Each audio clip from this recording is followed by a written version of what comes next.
Welcome to Season 2 of the Rise podcast, brought to you by Rise Physio and Rise Fitness. I'm Matthew Camilleri, I'll be your host. I'm a physiotherapist and the founder of Rise Physio and Rise Fitness. Our mission is to help you move better for the long term. We'll share expert tips, real rehab situations, and how to be better for the long term. Building a stronger, healthier you, one step at a time. Today's guest is a trauma and orthopedic surgeon. He has, in my opinion, a unique experience to treat conditions from both a conservative and surgical point of view, having graduated as a physiotherapist before becoming a surgeon. He was born and raised in Sydney, Australia, having graduated with a physiotherapy degree from the University of Sydney. He worked in Australia before moving to London and switching to medicine. Following on from this, he chose the surgical pathway, further reading a Master of Science from London in orthopaedic trauma, as well as being inducted into the Royal College of Surgeons in the UK in 2019. He's also a fellow trained in orthopaedic surgery from both Oxford and London, with the latter being awarded honorary consultant at the highly respected Guy's and St Thomas Hospital Trust in central London. Most importantly, for me, he's also a competitive athlete, having trained and competed in CrossFit, road cycling, and hybrid sports. In today's conversation, we jump between some of the most important topics in healthcare and debunk some of the common myths around the area. What is the actual role of an orthopedic surgeon? When to opt for physiotherapy and when surgery is an essential? Why the medical community is potentially overusing MRI and often surgery as an option? And how to train your body for the long term to avoid injuries and stay healthy to be able to compete forever. Colin NG, welcome to the show. Thank you so much for joining me. How are you? I'm very, very well, thanks, Matt. I'm a big fan of your work. I've been following you the last couple of years, and especially in the rehab space. I think you're doing a great job. Keep it up. Thank you so much, mate. That's so kind of you, especially coming from someone like you. I'm really excited to have you on board today and to have this conversation. I don't think it's many surgeons who have that background of physiotherapy. I mean, around the world, not just in Malta. So I'm really excited for this conversation because I think you can see things from two sides and really give us kind of an unbiased opinion on when surgery is an essential and potentially when things can be managed conservatively. Colin, I'll make you jump straight into it and I'll ask you a tough one to start. Are we currently operating on people unnecessarily? Do you feel that too many surgeries are happening, both locally and abroad? Yeah, it certainly is a tough question to start off with. I think it boils down towards patient education, first and foremost. That's the most important job, even as a surgeon, a doctor, is I consider myself as someone who is an educator who can operate. So first and foremost, that's super important. Now, in terms of are we operating too much, I think what I've always been taught over the years and what I teach my junior trainees is that you should never treat an X-ray or never treat an MRI. We should treat the patient, what I mean. So if just because an MRI shows an ACL rupture, but you examine the patient and he's got no pain, no instability, he's able to run, and if he really wanted to go back to his sport, why operate? Okay. That's just one example. For another example, let's say a very common meniscal tear. Let's say that he's torn his medial meniscus, which is one of the main cartilages of the inside of the knee. It says that it's torn in the MRI, but the pain is actually above the knee. And it could be something like a quadriceps tendinopathy, completely unrelated to the actual meniscal tear. So I think the issue there, and I can't talk for all surgeons, but you've got to see the patient, examine the patient, if need be, repeat the examination several months later, and see whether surgery is actually warranted. So it seems like you've touched a little bit upon this point already, but one of the questions I wanted to ask you is what should a patient be asking themselves before they opt to go for surgery? You've mentioned two very common issues in the knee, which is a ligament rupture and injury to the meniscus, which is the cushioning in the knee. Is it that, does my pain correlate to what I'm seeing on imaging? Yeah, will a surgery give me the best outcomes possible? Are these the kinds of things that the patient should be asking themselves? Absolutely. The patient should be asking, do I need surgery? Do I want surgery? What people tend to forget is that surgery itself has implications. First of all, it's time off work. It's risk of complications of not only the surgery, but of the anesthesia. There is the fact that if it's a shoulder or a knee problem, you might not be able to drive. So there are social implications to that, let alone the psychological impact of a surgery. Yeah. So the patient should be asking, do I really need it? And I always give my patients plenty of time to think about surgery, and they almost have to earn the right to have surgery. If someone comes in with pain for 1 or 2 weeks, in my books, I mean, you can't be operating on someone so early.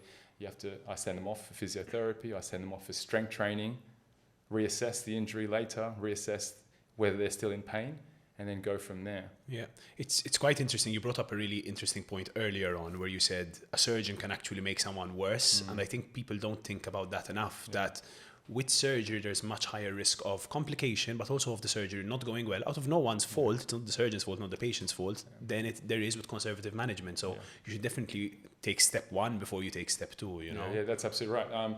So when I say we can make them worse, we certainly can make them no better. Yeah. So then why go through 6 weeks of displacing your life, which you come back full circle again just to realize that you were exactly where you started. Yeah. You know, so one thing which is really common, I'm sure you well know, is that I'm a knee surgeon primarily, so if you operate on the knee, even just a simple keyhole surgery, that can disinhibit your quadriceps, which means make the quadriceps almost non-functional. There's a lack of brain to muscle connection, which turns off the muscle. And it's something that you don't even have control over. And that's something that's really difficult to get back after a plain knee arthroscopy. Not only that, I've seen plenty of patients end up with stiff knees because of the pain and the swelling in that, and they needed further surgery to release the stiff knees. So in the ideal world, we do the operation, you get better, you get back to your sport, and everyone's happy. But in the actual real world, that's far from the truth. I don't have the percentages to give you, but this is where it comes down to the consenting process of why you take someone to surgery. Definitely. I mean, I can just say from a physio point of view, sometimes we do really struggle to get people to return to play after surgery. So it's definitely something we really get patients to consider prior to pushing for surgery. It's not as simple as that. It's not a quick fix or a magic fix in any way.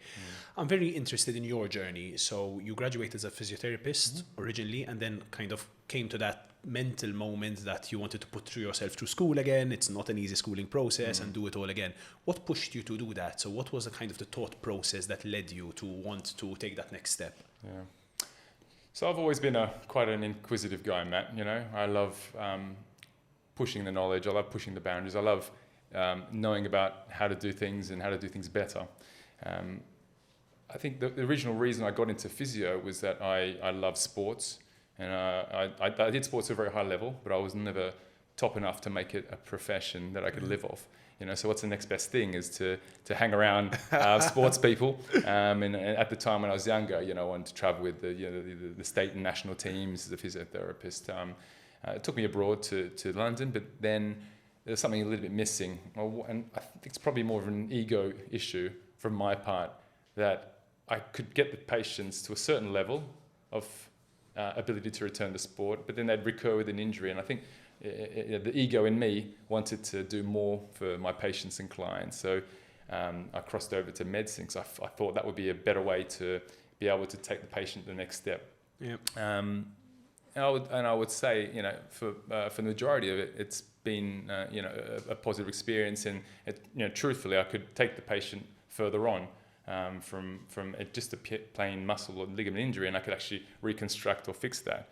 So that's where my journey went. It was more of a selfish ego thing, but I'm happy for it, and at least I can give back to the public. Of course, and I really do feel it gives you a unique insight in seeing that, like, there's this, when conservative management is essential, and when surgery is essential. And I feel when we started this conversation with perhaps talking about how often surgery isn't needed, but I'd love to touch upon the points where surgery is required. Of course, even myself as a physiotherapist, yourself as a surgeon, now we don't see surgery as the root of all evil. Definitely there are situations where it does save lives, and apart from saving lives, it does save your mobility and your ability to kind of live a better value and quality of life.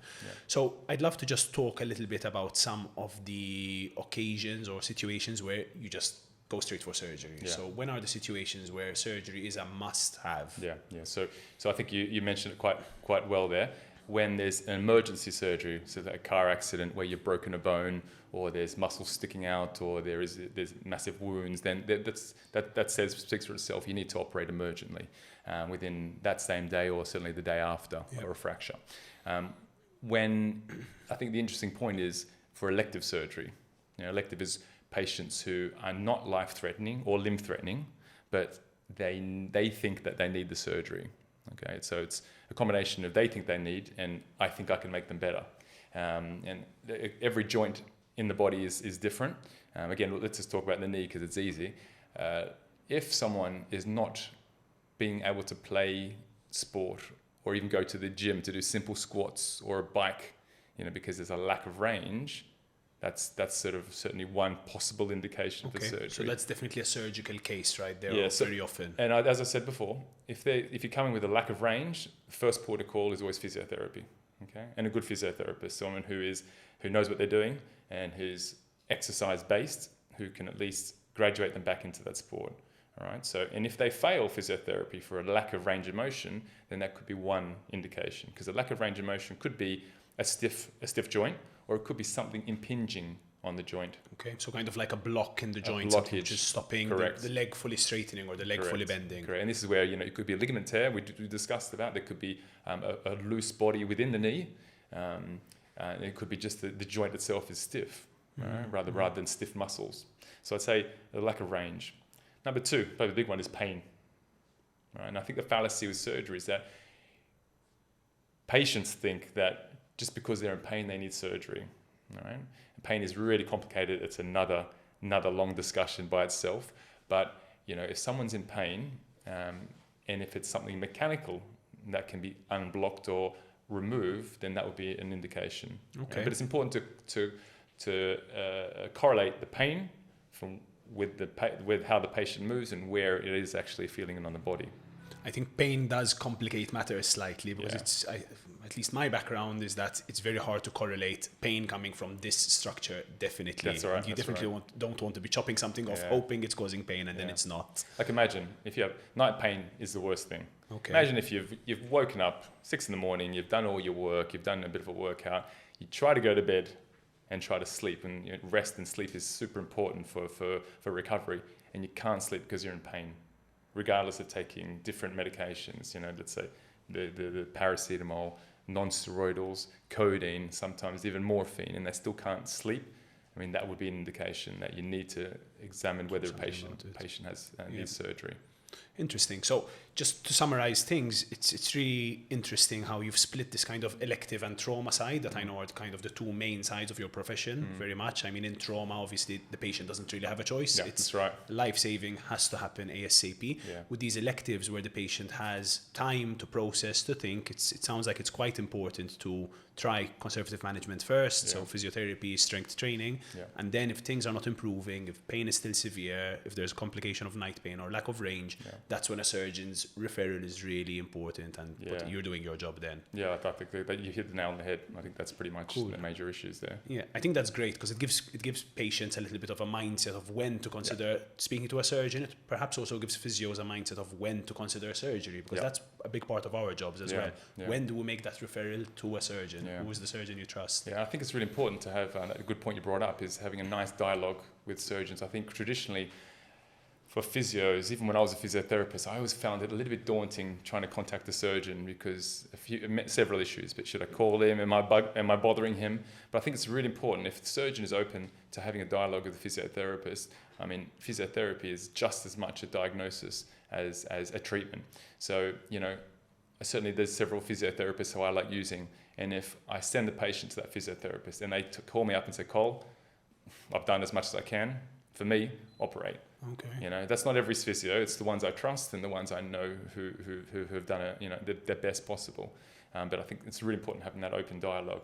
So we've got an open dialogue with the patient, an open dialogue with the physiotherapist, and I think that, in my experience so far, gets the best outcome. Yeah, so this multidisciplinary team approach Almost, where yeah. there's the patient as Yeah. the center of it and then all the Yeah. different practitioners around it. Yeah. Essential in every part of medicine, I guess. No one knows it all. And again, we mentioned egos before, and I feel that can be such a big problem in medicine. If we let our egos overcome us and think we can fix everything because we're so good, we fix so many people, I think we're just setting ourselves up for failure there. Yeah, so that's it's right. an essential. That's right. We're talking about surgery, but very often the reality is that we don't go straight from conservative management to surgery. There's two big hot topics in the middle, and one I'd love to touch upon at this point in time is injection therapy. So I know there's a lot of different things you can get injected into your body to try to help with pain or help with range of motion or help with return to play, and I'd love to touch upon a few of them. So I feel there's a big, well, maybe not a big push, but there's been a trend of people injecting corticosteroids, so things for pain relief into joints. Yeah. What is your indication, your thought process around then? Is it an ultimate evil that should never be done, or is it something we should consider in certain cases? Yeah. So I think that's very joint dependent. So you can inject into the joint, and you can inject around the joint, and you can inject around the muscle. Okay. So the first thing, let's talk about around the muscle, because you have a sheath around the muscle, which can get irritated, and that can cause pain. Okay, so when you do injections of steroid and local anesthetic around the actual tendons, sometimes that helps. The problem is when you inject very close to the tendon, that steroids can actually weaken the structure of the tendons, and then they can rip. So there's been many examples of, let's say a footballer, you inject the Achilles, rips. You inject the quadriceps, rips. You inject shoulders, tears. So then you're talking about, okay, what do I do then? You have to operate. So there's quite an issue of just dabbling in injections straight away. We're talking steroids still. Okay. If you can inject into the joint, again, every time you inject, you're getting all the bugs from the skin, and you're essentially pushing them straight into that joint. So there is a theoretical risk of a joint infection. Now, joint infection is not a small business. When you get an infection of one little bug of staphylococcus inside a joint, that could be latent for a while, and then it could flare up, and that could become a joint infection, which is a real problem because you might need surgery and antibiotics down the line. All right. Also, there is evidence that when you inject steroids into the joint, they actually might weaken the cartilage inside the joint itself. So that's why they normally say, okay, you can't have more than 3 injections into the joint. My take on injections in general of, let's say, steroids, I tend to not do them very much, purely because of all those reasons. You might say that I'm a little bit too conservative, but I don't think that just because you inject the joint, it's going to make you any better.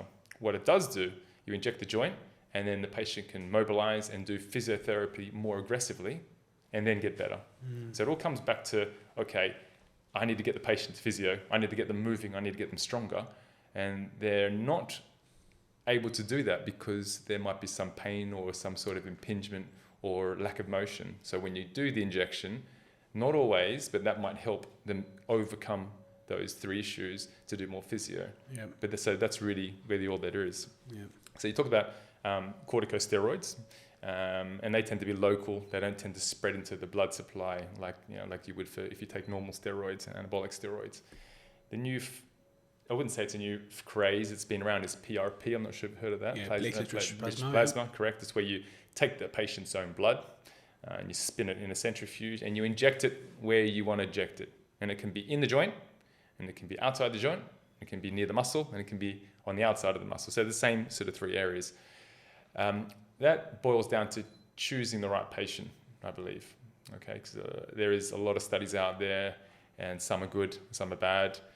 If you're injecting in a patient who is end-stage disease, it's very difficult, really difficult to try to get them better.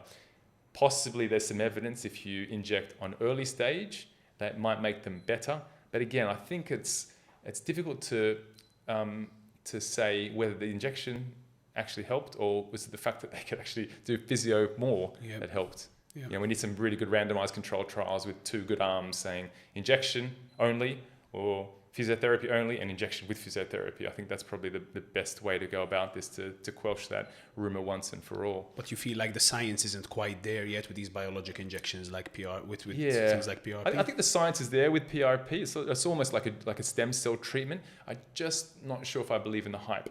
Okay. Yeah, because certainly in my experience over the last 15 years, I've seen hundreds of patients go through PRP and be no better at all, and some, surprisingly be better. I can't, discount the placebo effect. It's a real thing in medicine, that you inject something and the patient gets better. There's such a psychological aspect to it that we're not even quite sure of how that works. So my take on it is you have to see the patient as an individual and consent and counsel the patient and give them the risks, complications, and the actual figures that they might not get better. Yeah. I think it's really interesting that you kind of, there's benefits to most things, but there's risks associated with it as well. So potentially the risk of a steroid is less than surgery, but there are risks around it as well. So I really want to highlight this point that corticosteroid injections can cause tendon tears. They can cause this fraying of cartilage in the joint. So let's not overuse them and not take them lightly. Yeah. I feel like sometimes there's a bit of a trend of, I'll just take a steroid injection and hope for the best kind of thing. But it really shouldn't be the mentality, Especially very rarely is a steroid treatment a treatment. It's an adjunct to the treatment, and very rarely is it definitive. It's essentially what I tell my patients is giving a high dose of concentrated painkiller into the area. So it's a painkiller. It doesn't actually improve the way you move suddenly. It takes away the pain in order for you to move easier. Cool. I really like the direction of this discussion. I'd love to touch upon MRI now. So MRI is a medical imaging tool. Most people are familiar with it. And I feel like every single client I see wants an MRI. So where do we draw the line? Are there negatives to taking MRIs? I mean, I have my own opinion, but I'd love to hear yours about this. So let's first talk about MRI is non-invasive, which means that we don't have to put you to sleep. We don't have to cut into your body. We don't have to do anything that's going to change your day. You can do an MRI and then you'll be walking home straight away. So the fact of that is amazing. Another thing is that MRI picks up a lot of things incidentally, including cancer. Okay, so I think on a daily basis, if someone does an MRI for an issue which they think they have, and it's not infrequent that it will pick up something else. Okay. Something else which is pathological and non-pathological. I mean, if you pick up a cancer through an MRI, I mean, that saved your life, essentially. But we also, as doctors, have to be aware of being too defensive. So MRIs cost money, it costs the government money. But if you do it on the correct time, on the right patient, then it's a very, very important tool. All right? MRIs should be done a few times, I think. First, if you don't know what's going on, to get a diagnosis. And secondly, to plan surgery. All right? So there's no point doing an MRI 2025 and then say, right, Matt, I'm going to operate you in 2030. Because in 5 years' time, it's likely something's going to change. So I go in with a plan of operating on something, and then suddenly I found 3 or 4 more different things. So it should be something which is done when you know what you're going to do, or an MRI when you don't know what's going on. I don't particularly recommend just doing it every few years. Let's say an MRI for your shoulder just to see what's happening.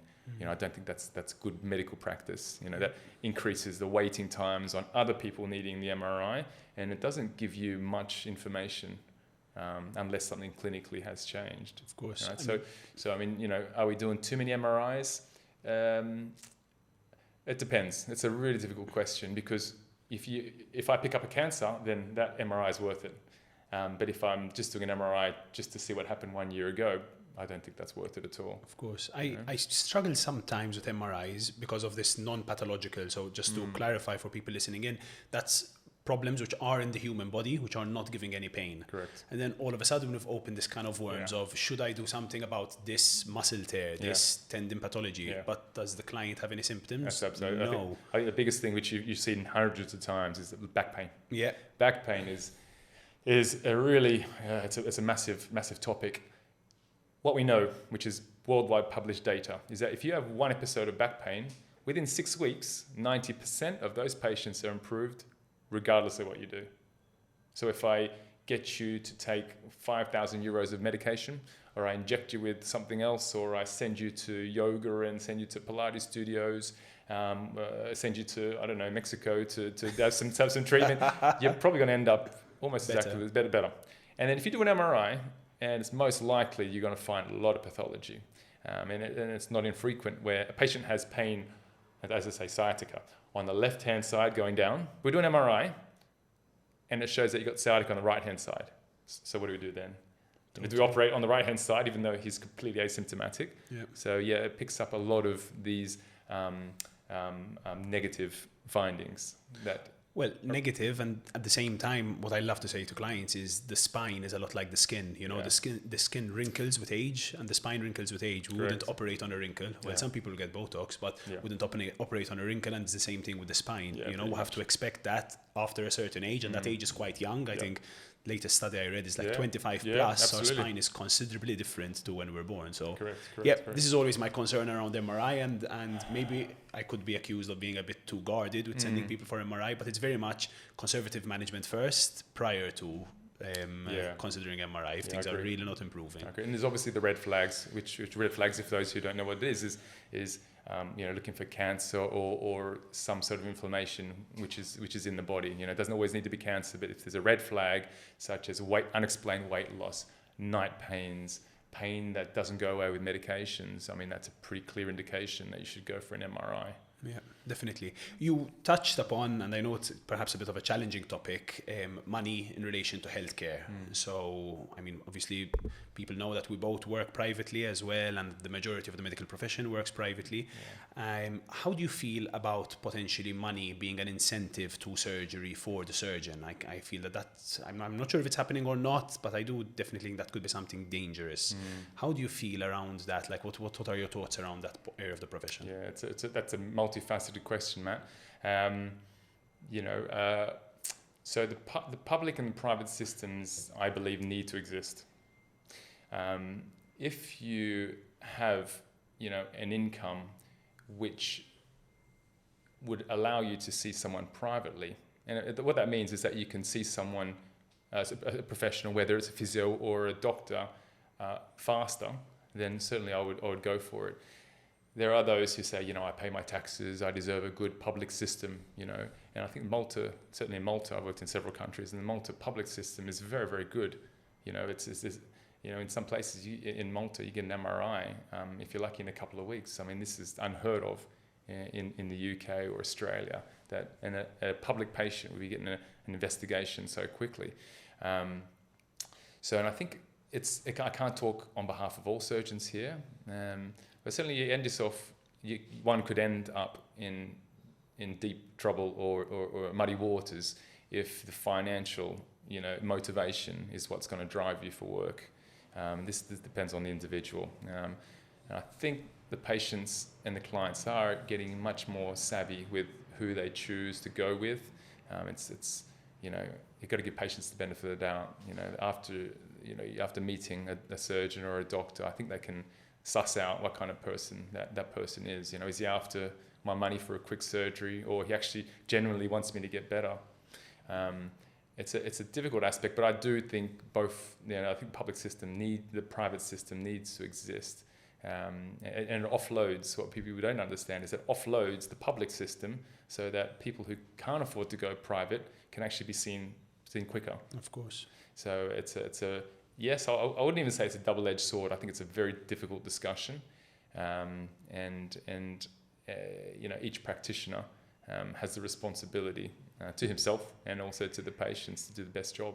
Of course, in my opinion. That question of ethics of the professional, but I think the point you touched upon here, which is the patient has a responsibility to themselves to be health literate, to understand something about their body, and not just take everything for granted, because surgeons make mistakes, physios make mistakes, and at the end of the day, this body we live in is very much our responsibility. So I think it's quite important to A, look after it, but B, understand it as much as we can. Yeah, I think that's a great point, medical literacy. It's getting better worldwide.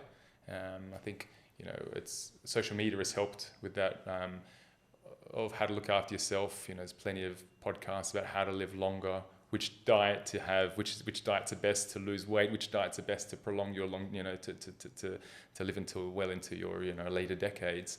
And I myself really enjoy having intelligent discussions with patients who know about their condition, have actually read up. I'm not afraid that they've read up on Google, on ChatGPT, which now is actually not a bad resource. Yeah. If I maybe 5 years ago, if I type in something in Google, it's really difficult to sift through what's important. But now with ChatGPT, you put in a question, something as simple as, should I operate my ACL? It'll give you a really, really nice, succinct summary of what to ask, what to look for. And I find more patients are getting more literate, and therefore they would know what complications they can come in with. So I'm all for it. I'm all for patients getting, educated about themselves and educated about health. It's healthy for everyone. Of course. It's a win-win. Yeah, and the more education, the more people are going to look for the right treatment, and the more positive the outcomes we give our clients, which is at the end of the day why we get into the medical profession. So, correct. Yeah, you spoke about something earlier, which is quite interesting for me, being a physio, which is that not all physiotherapy interventions or treatments are equal. I feel like the word physiotherapy all of a sudden has become this umbrella, and whatever anyone with a physio degree does is physiotherapy.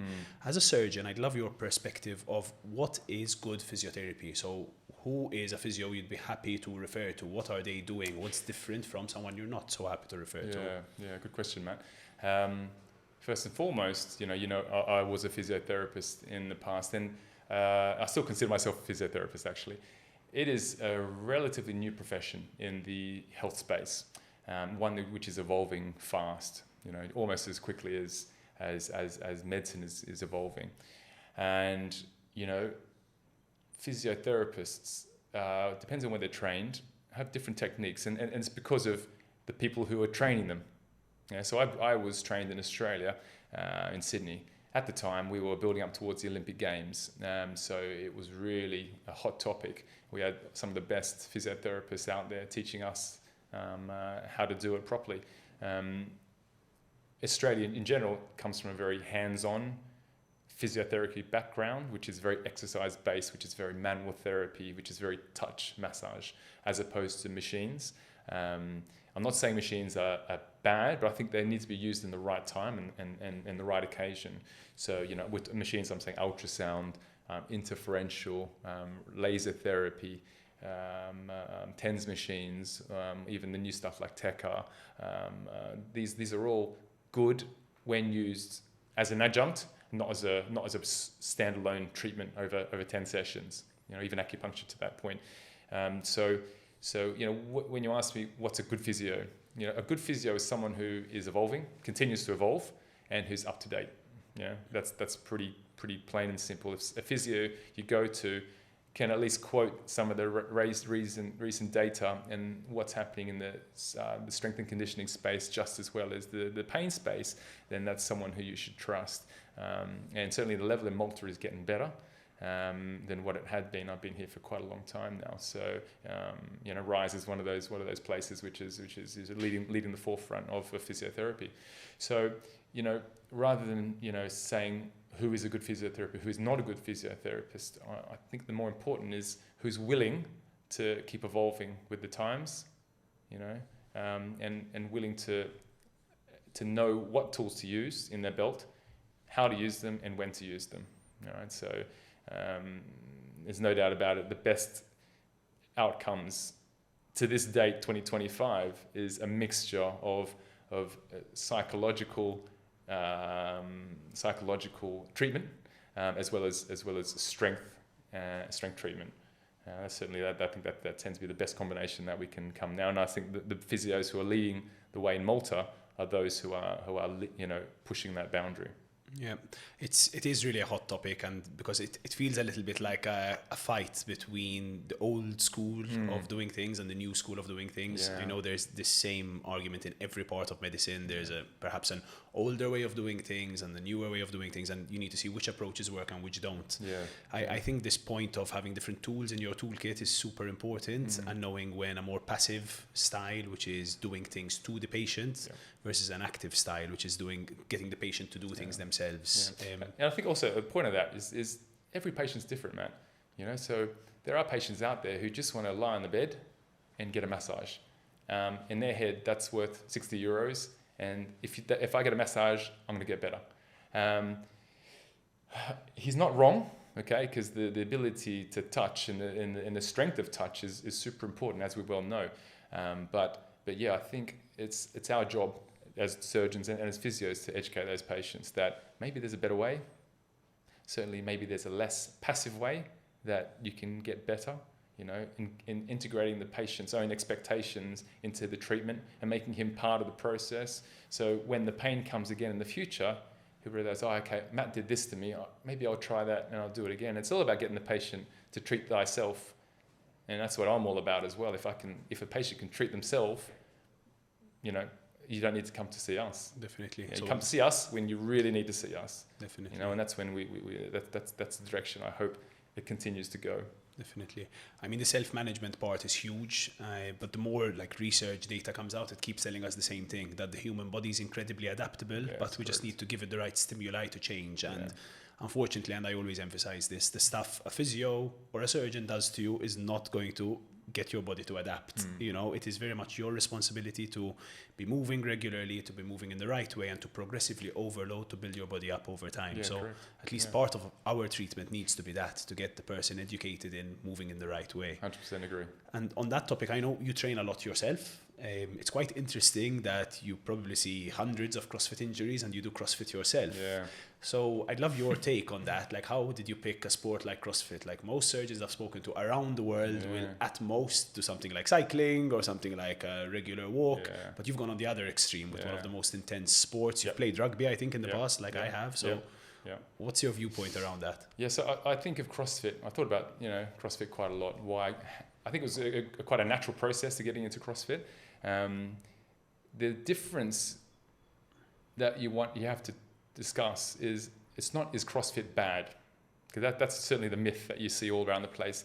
Because CrossFit in a competition is completely different than CrossFit as a methodology of training. Okay, so in a competition, you've got a certain time limit, a certain number of repetitions you have to be, and which is time capped, and they're going into the red. They're zone 5, heart rates through the roof. And the form sometimes is lost in order to make up those seconds and extra reps. But even CrossFit athletes know that that's competition. You certainly don't train like that every day at all. Maybe you train like that maybe once every 2 weeks to hit the red. So as a methodology, CrossFit is very highly skill based. It's very high endurance, very high strength based, and those, all those things put together need to be trained separately, So it's very rare that you do an endurance day at the same time as doing a strength day, So throughout the week, if you're going to plan your week, there's certainly different days have a different rota. But I don't feel CrossFit is at all dangerous if it's done the right way, by yourself or with, because I'm self-taught mainly for CrossFit, or going to a gym, which there are some fantastic gyms in Malta, and get the right education there. But I think CrossFit is, I equate it to the MMA of exercise. So the MMA, you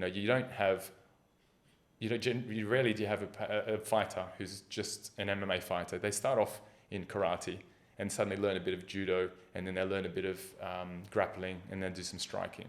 Or the opposite, there'll be Brazilian Jiu-Jitsu, and then they'll learn a bit of striking and learn a bit of Muay Thai. So they sort of collect skills along the way, and that's very much like CrossFit. So, most of the athletes are very rare. Most of the athletes come from a background of another sport. Yep. So be it rugby, be it basketball, be it wrestling, be it martial arts themselves. And it's that high that you get, that endorphin kick of really pushing into the red and training in that certain way, which is really exciting and hence its popularity. But yeah, I think it's a fantastic sport to do if it's done well. But you need to listen to your body. That's the biggest message. Like most things, the danger is when you overdo it too regularly. So again, not giving the body time to recover, to adapt to the stimulus of training. Yeah. One perfect example, Matt. Let's say you did a heavy session and you have a little bit of neck pain. you know, even though your program or the gym program says that you should do A, B, and C another heavy day, if you're in pain, if you'd be sensible, you maybe back off and do an endurance day or do a skill day instead with lower weight. So I think most of the injuries that I see and you see as well would be mostly from that. Very rarely is it from a competition. It's usually from, and I wouldn't even say it's overtraining. I think it's not listening to the body well enough, doing a certain workout, and then ignoring the signs that the body's giving you, doing another workout which is equally hard or not complementary to the injury that you had, and then getting subsequently injured.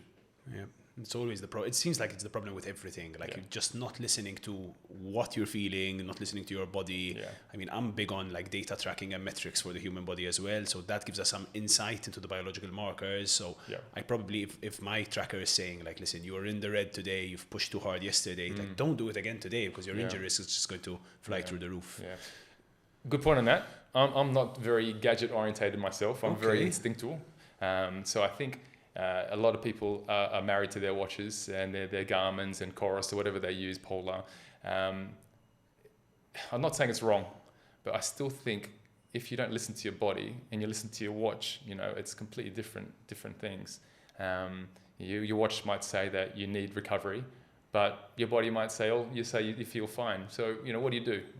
I think you should listen to your body. That's my personal opinion. Okay, so you've never used these kind of health trackers or Whoop or Oura or any of those? You've never subscribed to them? Never subscribed. I bought one this year because I'm doing a long endurance event. And I just literally want to check my heart rate over a 10-hour day. That's the only time. I've never used one.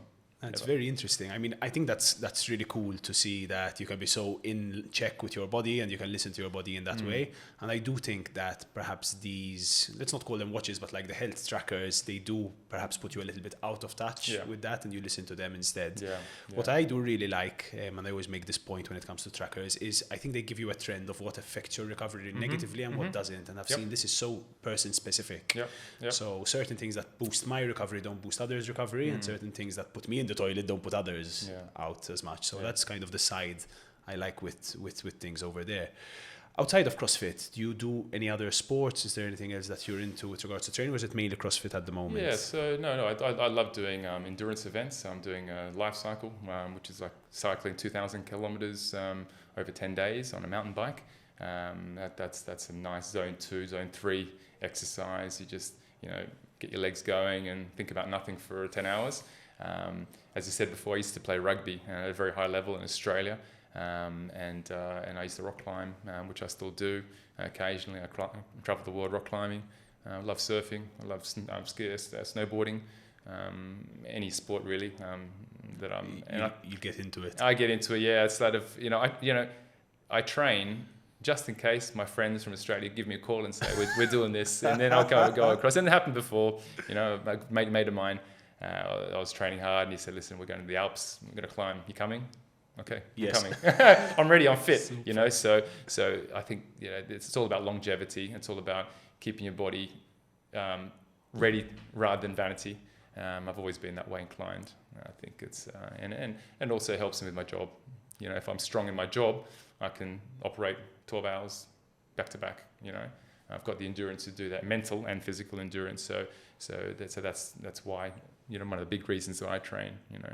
I love this point that you've brought up. I think having the right reason why to train is so important. That it's the reality is, I think people who don't train don't feel this. How much better you can function as a human being, not just at your sport. You probably don't train to be better at CrossFit. Use CrossFit as a vehicle to be better at life. Your brain works better, your body works better, you can do more. So 100%. It's just incredible. 100%. Yeah, I see that a lot. And on the same topic, it's sometimes for people who do train so tempting to not take time off. And I think one of the big parts of what a physio does, at least, is to deload certain areas of the body, to push for rest at certain points, not necessarily to stop your training, but to select a different exercise modality, to move away from running and use bike for lower impact, to perhaps get on a rower or swim instead of something else. So how important do you feel that deload is when it comes to recovery from an injury? Yeah, super important. Absolutely, it's absolutely important. I'm a big believer in recovery. I'm a big believer in sleep if you can get it, if your lifestyle permits. In today's lifestyles where we're working hard and we've got kids, that wake us up during the night. It's really difficult, you know. And most of us, let's face it, are good amateur athletes. But we train like as if we're an elite athlete, like an Olympic athlete. You know, it's even a lot of friends of mine, they'll be training up to 7-8 hours a day, and that's heavier numbers than Olympic athletes. That's insane. So you know, the deload is super important, and you don't have to. I don't believe you don't have to have it certain weeks of deload. You can just have it even certain days. You know, I'm really big on push-pull as a philosophy. So what I mean, it's when you do, I enjoy doing them at the same time. I think it really balances you. If you're doing a push exercise, such as, I don't know, like a chest press or shoulder press. You rebalance it with a pull exercise, like a lat pull down in or the a same row. session, so in that same moment. Yeah, in the same moment. Not every session, but when you need to. It comes down to listening to your body, you know. So you know, there are certain workouts which are very just push and certain workouts which are just pull. And you will feel, you know, maybe you feel, you know, nice and jacked and those muscles are working well. But if you do that again, over and again, you're going to end up with tension and you're going to get with injuries. And so, you know, deloading that is essentially that. And I believe push-pull is a way of deloading, you know. Stretching, you know, some people think, is that deloading, stretching? I think the verdict's not sure about that in general. You know, I think it's probably overprescribed as a treatment modality. I think functional deloading is much a better way of getting over injuries than just purely stretching. Definitely. I'm not saying that stretching's bad, right? And there are proponents who do yoga daily on a daily basis. And some people need to stretch.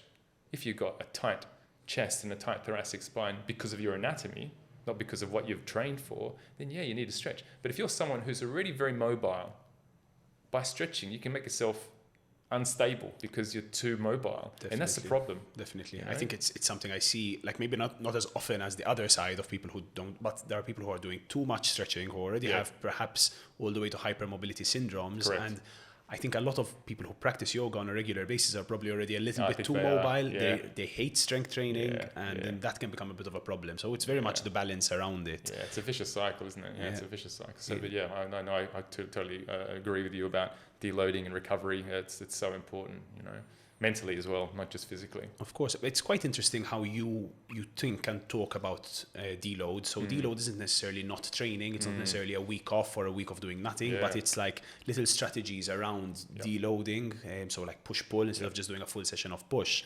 I mean, one thing I talk about a lot, I work with Olympic weightlifters a lot. So something as simple as catching a clean or a snatch in a top position rather than the bottom position. So catching it in a power position, that's such a massive deload for knees. So if there's something like patellar tendinopathy or issues like that, the reality is if you're taking a good approach to physio, you probably don't need to stop the person training completely. No, I agree with you, man. So I agree 100%. I agree. I mean, there are programs out there which say you need to have 2 rest days. I actually don't believe that at all. I mean, you know, if you ask me, I don't think you need to have a rest day at all. You can have a recovery day, which is something a little bit more gentle. It doesn't even need to be more gentle. It can just be, instead of a 1.5 hour workout, it could be a 20-minute workout, and that's still time-based, and it's still a deload. You know, you're not stressing the body for a prolonged period of time. Yeah. You know, exercise selection there as well. So which exercises you pick for that movement, for that deload day as well. Correct. Yeah, you got to be, and this is where it comes. You know, if you have, you know, like yourself or myself, who we're into the space, we read a lot, we experiment a lot. If those who don't have the time, you need to find professionals who do know, and at least educate you on that. And it doesn't take too long to get educated. It's just the right way of looking at things. Definitely, 100% agree. I always tell people, if you need a plumber, you're going to call a plumber. And for some reason, when you need to train, then you don't kind of call a good PT, a personal trainer, and get them to give you some guidance. Right, so I think that mentality does need to change. And I think it will keep a lot of people out of our clinics as well, just getting that health literacy and education around movement. So definitely, with regards to recovery, since we're on this topic at the moment, is there anything else that you use yourself or that you believe has a positive effect? So I don't know, there's a big push towards ice baths, saunas, there's like recovery boots. There's a lot of things which can be considered gadgets or can be considered to give you that boost of recovery. What are your mainstays around recovery at the moment? I mean, personally, you ask me personally, I don't really use any recovery tools. I don't get any massages. I don't do any stretching. I don't use any ice baths or any saunas. The only thing I take is some supplements which are well researched, and I think maybe it's psychological, maybe it's placebo, that helps me with recovery, such as creatine. I think it's been around for ages now. I've been taking it for several years now, and I find that really helps with my recovery. It doesn't help me, it doesn't make me stronger, but it helps me quicken my recovery in order to train the next day. Other things such as a good multivitamin with all the B vitamins that you need, magnesium, higher than the doses prescribed, are really beneficial. Can't go past vitamin D and K2. These are super hormones and vitamins that are really important for metabolism throughout the body. Obviously the omega-3 fatty acids. Yeah, so fish oils, these kinds of things. They're probably the mainstay that I take. I'm not saying, if I had more time, I'd love to maybe do a bit more ice bathing and sauna, but in my opinion, I think sometimes it's a little bit overprescribed. Yep. So what we know for sure is that an ice bath is stress to the body. Of course. But so is exercise. So if you're exercising, it's causing stress, doesn't really make sense to go in an ice bath and cause yourself more stress. Agreed. Plus, there's a lot of evidence coming out that ice bathing right after a heavy strength session is going to blunt the response of the body. Yeah, so you're just going to... I agree, 100%. You're just going to reduce the stimulus of your training. So I think when ice baths are really effective, and I've had personal experiences with this, when you've had a really heavy workout from a comp or whatever, and right immediately after it to dull the muscles, and that really, really helps. Yep. But apart from that, I think it's more of an anti-inflammatory aspect, but certainly you don't need to be sitting in the ice bath for 15 minutes a day. Definitely not. At 10 degrees, Agreed. I think it depends on many, many other factors in that.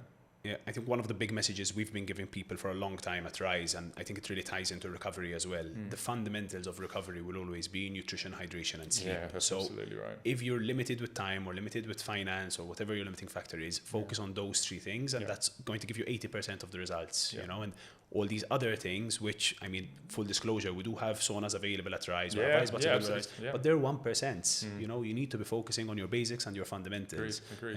And then supplementation, like you've talked about, is the next step. But if we can really get those bases right, then in most cases, that's just going to be a little added extra that's going to make you feel better rather than an essential. And I'm glad we're on the same page with that. It's refreshing to hear a surgeon say that, and that's fantastic. Cool. How do you feel around kind of situations where the patient has deloaded, the patient has seen a physio, potentially they've seen a surgeon, and there's nothing on the MRI, So these kinds of in-between situations where it feels like medicine can't fix it. Yeah. Are there much of these around? Like, you get stuck with this every so often? Yeah, I think, so remember, as we talked about, an MRI is really good, but it doesn't show everything. And what it does not show is stuff which is subclinical. What do I mean by subclinical? So if there is a tendinopathy, which is very early stage, and it might be the irritation of the lining of the outside the tendons and the muscles, you won't see that on MRIs. In actual fact, when you see a problem on an MRI, you're well into 50% of the problem. Wow. Okay. So there's so many times. I can give you hundreds of examples. I've seen a couple of youth national players from, let's say, football in Malta, have been seeing everyone under the sun.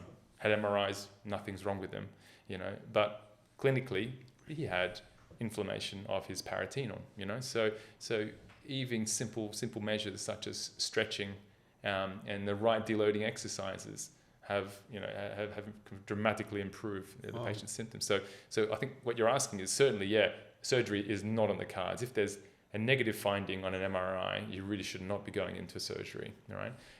You should only be going in if there is something positive on imaging. That's a slippery slope when you go in just to see what's going on. Exploratory surgery, kind of that's this right. whole In the past it used to be, but I think you can't get away with it now, nor should you get away with it, So, but there are these are grey patients we're talking about, Matt. And there's plenty of these grey patients. Shoulder, for example, they can't see any muscle tears, can't see any reason for the impingement, but they're still in pain. It could be referred from somewhere else, but these are really difficult patients to treat. I think you need to have time. Okay, you need to and when I mean time, it's not just 6 weeks. The famous ortho physio period, 6 to 8 weeks. 6 to 8 weeks. Sometimes it's a year, Matt. Sometimes it's a year in order to see problems and to changes go, and you have to be patient.